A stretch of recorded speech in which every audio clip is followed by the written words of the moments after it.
Hey dudes, welcome to Splat from the Past, the only 80s themed horror and sci-fi show where things can get totally radical.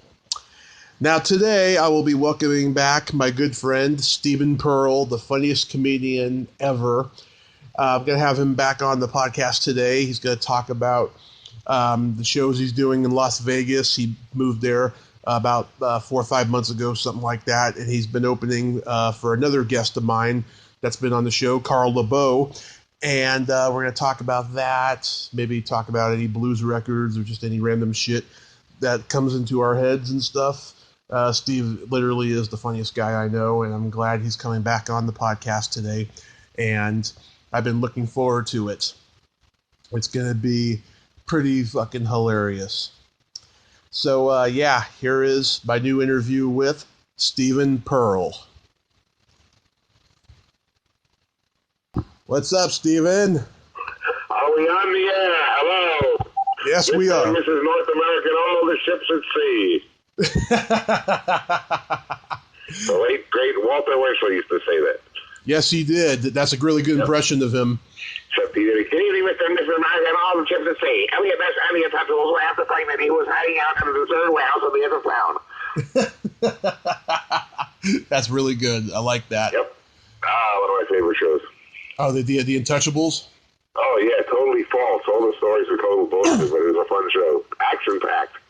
You know who was offered to play Elliot Ness, but he turned it down? Was everybody. Probably. But the one that I heard was Van Johnson. Oh, really? Van Johnson. Oh, okay. Yeah. That would have been interesting. Singing, dancing Elliot Ness. Yeah. I saw an interview Van Johnson did. Hey, Nitty, throw me my cat, and throw me my hat, throw me my cane. Nitty's on the loose. Oh, dance, baby, dance.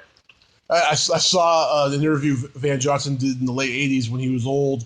He was very flamboyant and very, very gay and curmudgeon-like, the guy. That's what they tell me.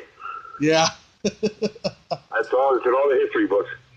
Yeah. They taught us that in the 5th grade. Yeah.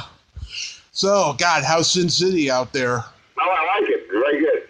Just staying in today and went out for groceries before. Oh, I'm swinging, baby. I'm sitting on the bed with the cats and the TV's on with the sound off, and I'm rocking and rolling. I have no choice but to stay in today. There's a storm outside.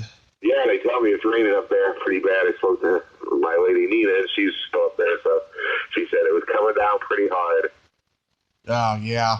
Oh, my God. It's just the trees. They're dancing. They're shaking and grooving outside. Oh, look out. Yikes. Yeah.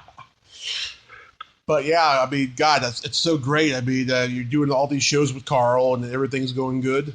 Oh, having fun. I'm working more in a week here than I did in a year up there, so I really like it. And, I'm getting in better shape because there's a gym across the street that I joined, and I'm there every other day having fun and doing shows and hanging out and, staying in when I want to stay in. I see all the pictures that you're posting. You've seen Dice up there? Yeah, I've seen everybody. It's the center of showbiz, baby. Yeah, Vicky Barbalack. Yep, everybody. Brad Garrett did a couple weeks ago. That was a lot of fun. I went to his room across the street from the Tropicana. That's a fun room. I want to try to get in there.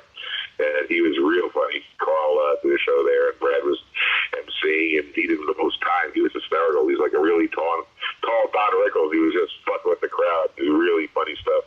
Yeah, I heard him on Maron's podcast a couple of weeks ago, and he was hilarious. And, yeah, my God, I mean, that's just amazing, yeah. Oh, yeah, he's very funny. Very, very kick-ass funny. It was a fun show. Yeah, there's like no stage time left in the Bay Area. I'm so glad I'm gone. Yeah, there's nothing there, man. There's really, there's a few gigs, but there's really no scene there. There hasn't been in quite a while. And I wasn't really doing shit. I was just existing up there. And, the rents are up scene, so it's time to come here. And you get to see all your friends pass through town. Some of them are moving here, and I've made new friends, and it's great. It's wonderful. Does that break your heart though? Like, because you were there when the scene was just beginning. Yeah, I saw pretty much the whole bubble. I was in the whole bubble there. It was a lot of fun, and all things must pass. So and I I never thought I'd be out in Vegas, and I never thought I'd enjoy it as much as I do, but there you go. It's full of surprises. Yeah, by the time I started in 2006, there was nobody knew what the fuck was. Oh, it was way over by then. It was dead and buried. Yeah, by the time I started, no one knew what the fuck comedy was going to be like in 10 years. No, they didn't know about. That was way over by then. Yeah, social media had just started, and like no one knew that getting booked was going to be determined by your social media. You know? Yeah, that was insane. If you wanted to plug a show back in my day, you hung flyers on telephone poles. We're lucky to have the Alex Bennett radio show. We go on there and plug a show, and that did pretty well. But didn't have your newfangled internet, didn't have your Facebook or your MySpace or whatever, Instagram or Tinder or Botox or whatever the fuck they got now. Botox. I don't know. I don't know a chemical from an internet site. I don't know nothing. Good old Alex Bennett. I barely get around on Facebook. I tried to upload something once when I started a fire. I'm so bad. I tried to send an email once and I accidentally started a war with Malta. But I gotta tell you.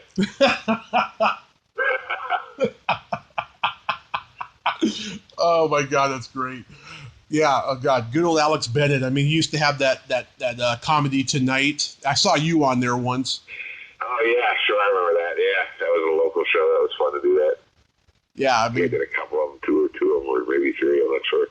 Yeah, there was a who's who on that show. I mean, Kevin Pollak would go on there, and Rick and Ruby, and Al would go on there. Yeah, we had a scene back then. We had something going on back then. It was nice. Austin had one. We had one. Houston had one. Canada had a really nice one. They still do. Canada's pretty healthy scene up there. But we had it going at one time. Yeah. Speaking of Canada, I heard Wayne Fleming died recently. Yeah, that was a while ago.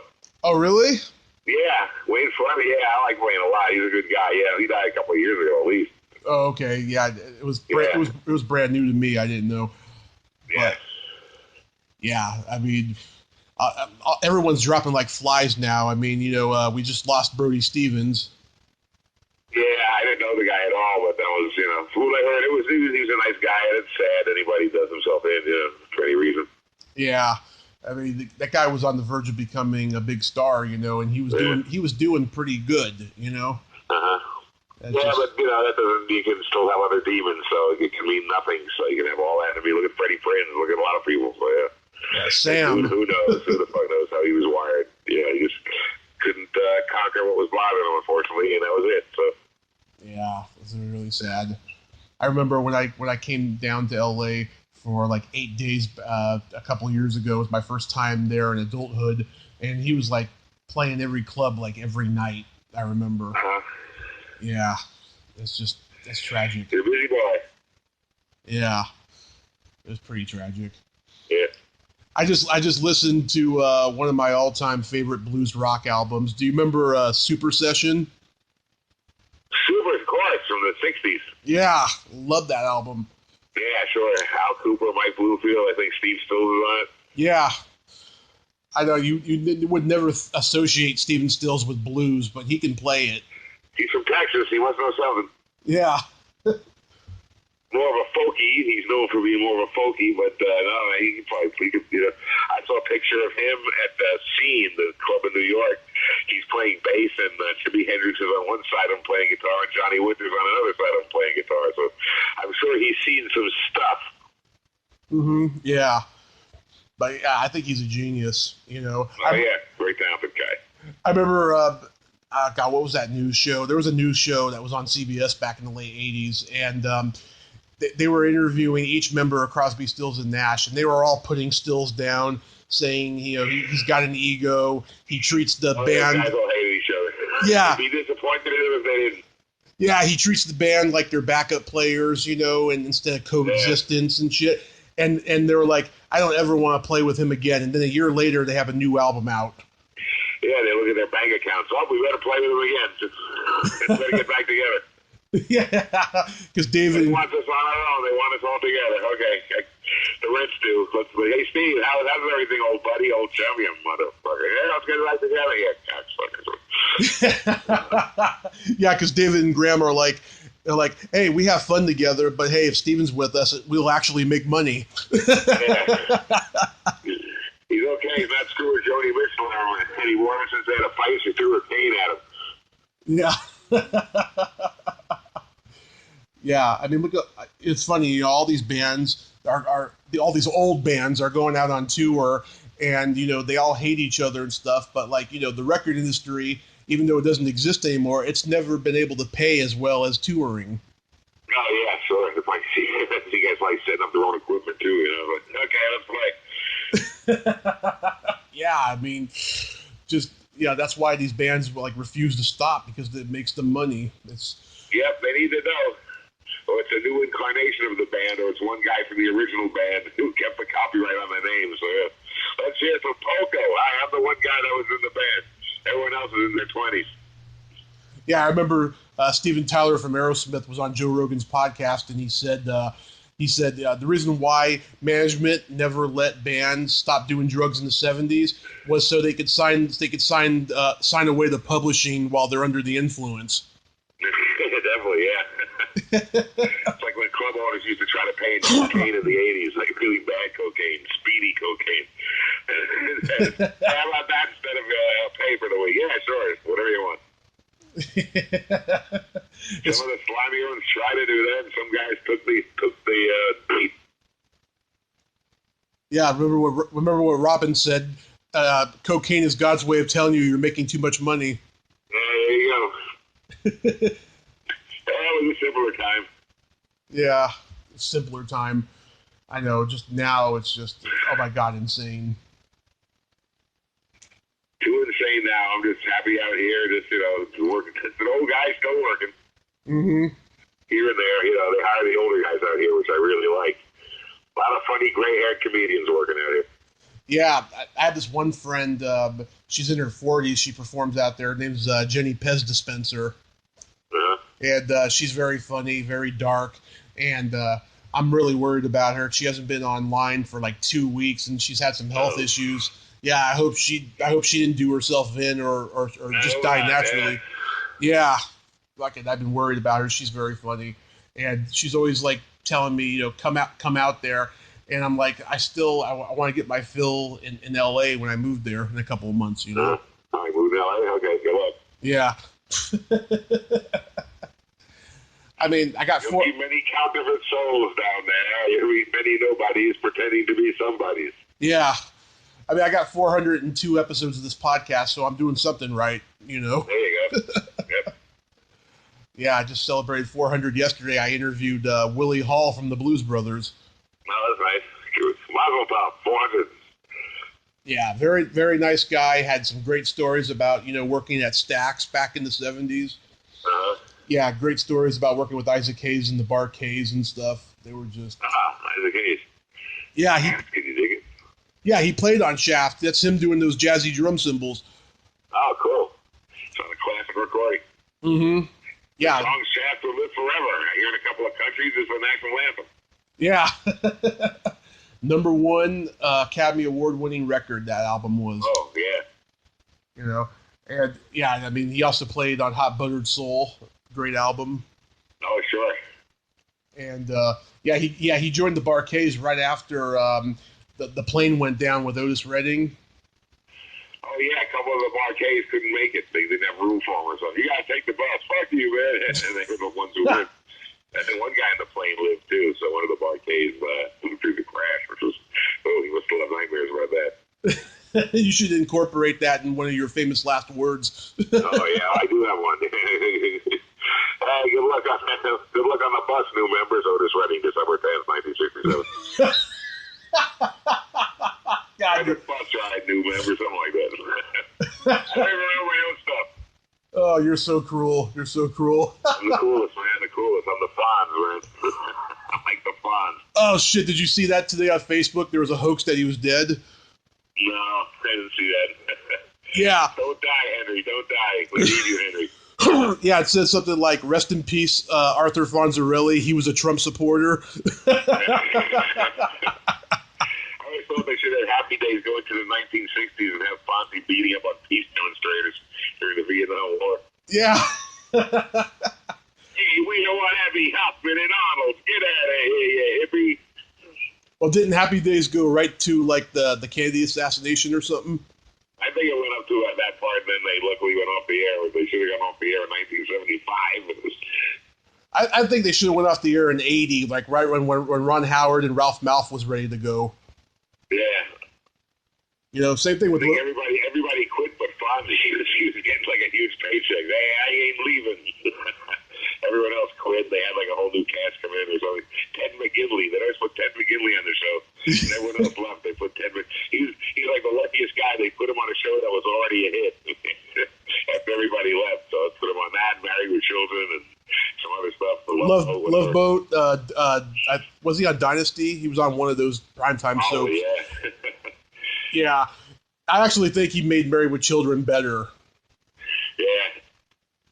I mean, the show was already good, but he made it better, I think. Yeah. The other guy ain't got him. I don't know what happened. Yeah. I mean, because they had that controversy with that woman in Michigan. She got offended by some episode. Yeah, I can see where all of them would offend some people. That's why I liked it. Yeah. There's some great episodes. Pretty nasty for its time. I know. I can't believe that they got through those 10 years, you know. Yeah. If I could get away with having that shit now, everything's so PC. It's the longest running show never to get an Emmy nomination. Wow. It's true. Yeah.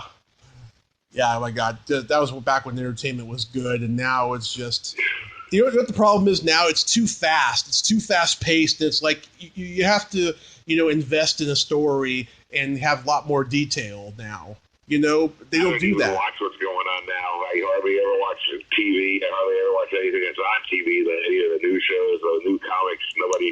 Well, I grew up watching like Richard Pryor and Sam Kinison and George Carl, all these Robin, all these main guys. So there's really nothing that holds me over these days. I know. I like watching the older guys, the guys I came up with, and I see plenty of them come through Las Vegas, and that's always fun. Yeah, I mean, because everything's been done now, Everything's been done. It's all been done. The best songs have been written. The best jokes have been told. The greatest movies have been made. Don't bother. Yeah, I have an idea for a sitcom that I want to do. Once I get my break, I think it's gonna replace Seinfeld as the greatest sitcom of all time. Seriously. Yeah, that was a good one. Yeah, Seinfeld, God, had some great shows. I mean, as it went on, it got more, like filmy and movie oriented, but then, it was a good show. Yeah, very good. Lost a little during the last year, but I like the Mary Tyler Moore show. They just got better as the character changes went on. That show never jumped the shark's tank, and it went off at the right time. It was perfect. They show two of them back to back here at 11 in the morning, and I always watch it. Yeah. What did you think? It's funnier than anything that's done now by light years. Yeah. What did you think about Lou Grant being a dramatic series? Yeah, that's what they did. I only watched maybe 2 episodes of it, and it held my interest, but I didn't care. It's okay. Let's make them serious now. Yeah, I heard him say in the interview that he had to bring a little bit of his comic flair from the Mary Tyler Moore show for it, but then the producers told him not to do it after like 2 episodes. Yeah, he's someone else in this show. Do as I tell you. They dangled the paycheck in front of him. Okay. Yeah, they dingle it like bait, for a fish. Yeah. But yeah, so like, oh my God, you got all these like shows now. It's amazing. I mean, where are you performing at this week? Nowhere this week. I got the whole week off, but I will probably go to Carl LeBeau's midnight show on Friday and Saturday because I like doing that. Sometimes I open for him, sometimes I don't. So sometimes opening act won't show up, and hey, I'm there. Get Burrow. He lives 10 minutes away and he has a car, so they call me. So but I'll probably be there this weekend. And I get stuff at the last minute too. I did this Gentlemen's Club. They had a little comedy night there. I played there between the strippers. That was a lot of fun. The Sapphire Room. And where else I was at? Somewhere. I don't remember the place I was there the night before, but it's a lot of fun. It was just a restaurant. They had comedy there and a lot of people there, and they were cool, and they gave me a few shekels, and everybody was happy. Have you done any gambling? I'm not a gambler. I'm not a drinker. I'm not a gambler. So this count is perfect for me. Oh my God. Yeah. No temptations, man. I'm usually home during the day. I'm either at the gym or I'm just home with the cats and smoking a bowl or whatever. Yeah, relaxing. Yeah, I'm a slot machine guy because I don't like dealing with people. There you go, slot machine. You just, get lost in your own world there and lose the kids' college fund. Yeah, if the cocktail waitress. There goes the crack money. Yeah, if the cocktail waitress wants to offer me a drink, that's fine. But I just want to be left alone and gamble on my own watch. There you go. Whatever works for you. They got plenty of that here. Yeah, I went there when I was 21, and I saw this band there that was doing a show. They were so great. They were doing covers of just about anything you could think of, and like the lead singer, right? She had to go do an intermission, and so the band played the Munsters theme while she was gone. Any band that can't play the Munsters theme can never be a real band. Yeah. Remember that. Yeah, we just always remember that one thing. Yeah, we just lost the first Marilyn Munster the other day. Oh yeah, Beverly Owens or something. Yeah. All we have left is Todd Priest. Oh my God. Yeah, I was going to meet her a couple of years ago at a comic book convention, but I didn't get to do it and stuff. But I heard a podcast interview. She still has that exuberance in her voice she had when she was in her 20s. Yeah, the same Marilyn Munster sparkle. Yeah, same sparkle. Yeah. Although I can't say the rest about her body because she's old now and she's overweight, but she's got that in her voice. Yep, God bless her. Yeah. Oh my God. Do they still have an improv in Vegas? Improv? Is there an improv in Vegas? I don't know. Good question. I'm not playing there, so if I'm not playing there, I guess I don't have one. I don't know. Yeah, because I think they had one there back in the day, and Oh yeah, I played there way back when, like 20 years ago or something. Mm-hmm. I don't know if they have it anymore. There's a Tropicana, and there's Brad Garrett's place, which is a great room, and there's there's a million of them. I still haven't been to like 9/10 of them down here. So, I'm getting around here and there slowly but surely. Have you seen Rita Rudner down there? No, I haven't. Yeah, I'm trying to get her on the podcast. She's doing a tour with her daughter right now. Oh, really? Was her daughter a comedian too? I think so, I think they're doing something else. I think they're acrobat, plate sprinter, along those lines, but not quite. But they're like doing something together. I don't know what it is and stuff. Okay, so you're taking the week off. So what are your upcoming shows? What's that? Let's see. I'm going to Lucy. I will be at that's April. It's all the way in April. I'm working with my friend Don Barnhart at Jokesters, which is inside the Z Hotel. That'll be April 1st through the 7th. And somewhere in Summerland, March 20th. August still comes in the last minute. So the satire again, my dearest satire, following the lovely Cinnamon Tempest and her traveling rash on March 23rd. Saturday night, come on down. And so far, that's it right now. Awesome. Yeah, I was going to go to my cousin's wedding back in October. It was in Vegas, but I couldn't make it, unfortunately. But I was gonna come see you perform if I could, you know. Well, I'm usually somewhere, and if I'm not, I'm around anyway. Yeah, I'll definitely let you know if I do come down and stuff. Yeah, definitely, without a doubt, man. Yeah, thank you so much again, Steve, for coming back on. Thank you, Tommy. It's always a pleasure. We'll do a part 3 soon if you want, and I'm around, my friend. Absolutely, I'll let you know. Okay, thanks so much. All right, bye-bye. Okay, take care. Bye. Take care.